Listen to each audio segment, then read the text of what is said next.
Approximately 66 million years ago, during the age when dinosaurs ruled the Earth, a massive asteroid, about 10 kilometers in diameter, struck the planet with the force of tens of thousands of nuclear bombs. 1 trillion tons of dust and debris were scattered into the atmosphere. Suffocating dust blanketed the Earth, blocking sunlight for thousands of years. This led to the extinction of dinosaurs. And what happened once might happen again in the future. 300 kilometers above Earth, an astronaut was repairing a satellite when suddenly an unknown object struck. The astronaut on the spacecraft was tragically killed in the explosion. The live broadcast threw the command center into chaos. All personnel were urgently recalled to investigate every possible cause. Meanwhile, Space Command detected a large number of unknown objects heading toward the city's airspace. Minutes later, the city was hit by a meteor shower. Countless meteors crashed into skyscrapers and streets, causing massive destruction. However, what no one expected was that an even greater disaster was yet to come. The president, aboard Air Force One,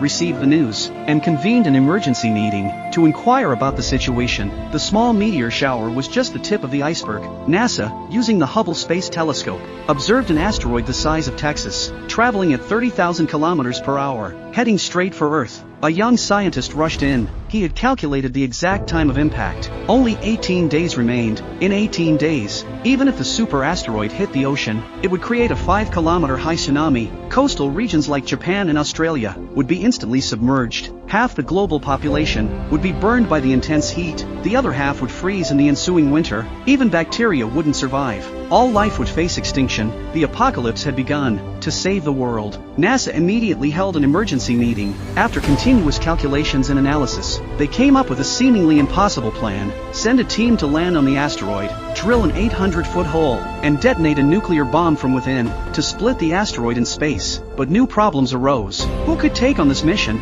After extensive selection, NASA chose an oil drilling tycoon, Harry Stamper. After understanding the gravity of the situation, Harry accepted the mission, but he had one condition: he would only use his own crew. Harry trusted no one but his team, though they seemed unreliable and even a bit outlandish. When it came to drilling, they were irreplaceable. NASA and the Defense Department were skeptical. After testing, none of the crew met the standards for space travel. Poor physical fitness and questionable mental health made them seem like a joke for saving the world. But at that moment, more meteor fragments struck Earth. Time was running out. There was no room for further selection. They had to be trained urgently. A year and a half of training was compressed into just 12 days. After a series of intense preparations, they bid farewell to their families and prepared to save the world. The entire world watched this mission to save humanity. They were the last hope. If they failed, humanity would face extinction. To increase the chances of success, the drilling crew was divided into 2 teams, each equipped with a drilling vehicle.